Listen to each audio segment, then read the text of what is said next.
سلامونه ملګرو، امید لرم چې ټول به روغ او جوړ یاست او ژوند مو ښه روان وي. د یو نوي درس سره بیا ستاسو خدمت کې حاضر یم.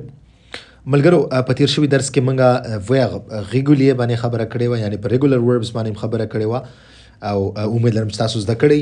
نننی درس چې کوم دی هغه په ایریګولیه باندې دی. هغه verb چې کوم ایریګولیه په هغې باندې به خبره کوو. دا کوم ورد دي، کوم افعال دي؟ دا هغه افعال دي چې کوم قاعده، قانون، چوکاټ نه لري. یعنی دا څه قاعده قانون نه لري چې هغې مطابق دا تغییر شي. دا هغه افعال چې دا به څنګه تغییر شوي دي همداسې به تاسو زده کوئ. چې څومره موږ سره افعال ایریګولې دي، هغه verb ایریګولې دي، هغه ټول به تاسو همداسې زده کوئ بغیر د کوم قانونه، بغیر د کوم چوکاټه یا قانون یا قاعدې چې هغه تاسو تعقیب کوئ او هغې لاندې تاسو دې کې تغییرات راولئ. دغسې افعالو دپاره دا نشته دی. verb ایریګولې چې کوم دي همیشه دا به تاسو څنګه چې دا جوړ شوي دي، څنګه چې دا په دې ژبه کې تغییرات کې راغلي، همدغسې به تاسو زده کوئ. دا کوم قانون قاعده نه لري. لکه ګوره اولنی مثال تاسو که وګورئ الی دی. اوس که تاسو الی ته وګورئ او تاسو لاندې بیا وګورئ دې کې څومره تغییرات راغلي، څومره دا فرق دی مکمل ډول باندې. اوس که تاسو نه څوک پوښتنه وکړي چې دا د کومې قاعدې قانون لاندې دغه کې دغه تغییرات راغلي، نو دې دپاره څه قانون قاعده نشته. ځکه خو دې ته verb ایریګولې ویلی کېږي، ځکه خو دې ته هغه افعال ویلی کېږي چې کوم قاعده قانون نه لري. نو دا به همدغسې تاسو زده کوئ. نو دې دپاره کومه لار نشته. دا چې څنګه په ژبه کې دي همدغسې به تاسو زده کوئ. هر کله چې تاسو الی مطلب کله په جمله کې دې نه استفاده کوئ په موجوده زمانه کې، نو تاسو به دا څنګه وایئ؟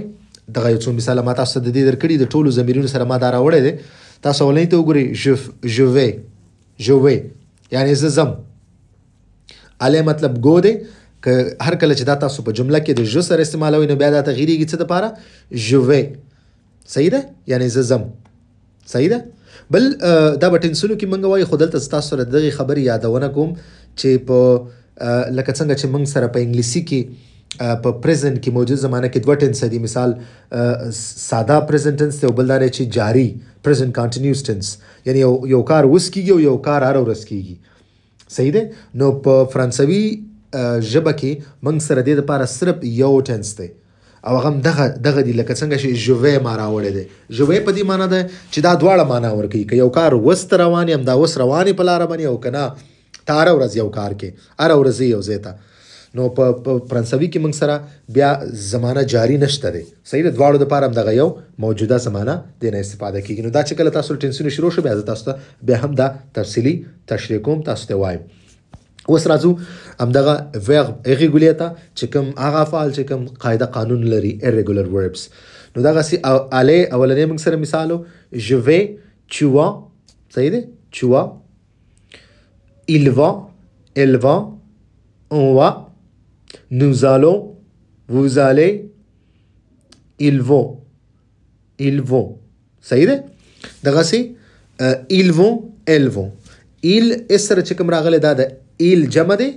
یعنی ډیر کله چې موږ سره ډیر سړي یا ډیر هلکان وي چې کوم مرد وي، او که ال اس سره چې کوم راغلی دا د ال جمع دی، یعنی ډېرې ښځې یعنی ډېر جنکۍ مؤنث چې موږ سره کلی. صحیح دی؟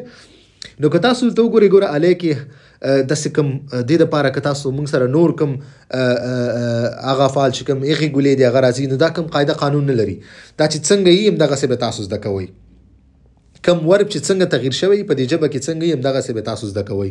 لکه څنګه چې په verb ریګولې په تېره شوي ویډیو کې موږ خبره وکړه، هر کله چې یو فعل سره ER یا ER راسي نو تاسو به څنګه بدلوئ، هر ضمیر سره به کوم تغییرات. نو هغه فارموله ټولو هغه افعالو دپاره استعمالیږي چې کوم د ER یا د OR سره ختمیږي یا اولینی ګروپ کې. نو هغه ټولو دپاره همدغه یو فارموله ده. ولې چې کله ایریګولې افعال موږ سره کوم قاعده قانون لري، هغه چې څنګه یې هغسې به تاسو زده کوئ. نو هغه هر یو مختلفي، هغه مختلف به تاسو زده کوئ. هغې دپاره کوم قاعده قانون نشته. که تاسو راشي بل مثال ما درکړی faire کولو ته وایي، یو کار کول، یو څه کول. je fais، tu fais، il fait، elle fait، on fait. nous faisons، دا faisons تلفظ کېږي. nous faisons. vous faites بخښنه غواړم. vous faites.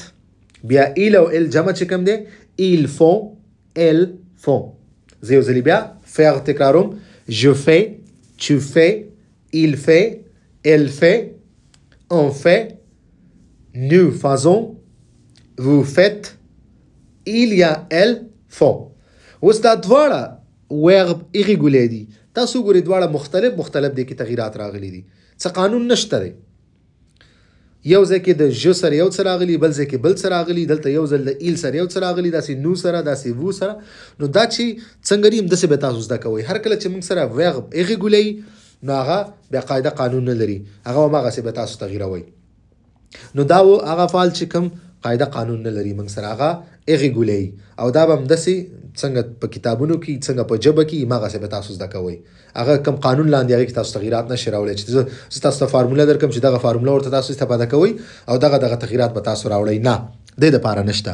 ولې ریګولر چې کوم ریګولر وربس دي هغو دپاره شته. نو مننه ملګرو، زمونږ فعل درس همدلته ختم شو. دا اخري درس و. نور دې نه بعد به موږ انشاءالله اولنۍ ټنس زمانه شروع کوو د خیره.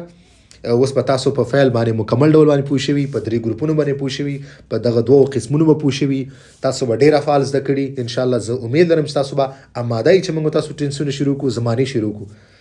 نو درسونه تعقیبوئ انشاءالله. زه به کوشش کوم چې درسونو ویډیوګانې ډېرې زیاتې کړم. کوشش به کوم چې دا ویډیوګانې زیاتې کړم. که تاسو څه پوښتنه لرئ په درس کې، خپله پوښتنه په کمنټ سیکشن کې پرېښودلی شئ. انشاءالله زه به په خپل وخت ستاسو د پوښتنو تاسو ته جواب درکوم. بله خبرداره چې دغه ویډیوګانې ټولو ملګرو سره شریک کړئ، خاص کر چې نوي کم راغلي ملګري تر څو ټولو ته صحیح معلومات ورسیږي او دوی څه نه څه ژبه هم زده کړي. ویډیو همدومره وه. مننه ملګرو، په مخه.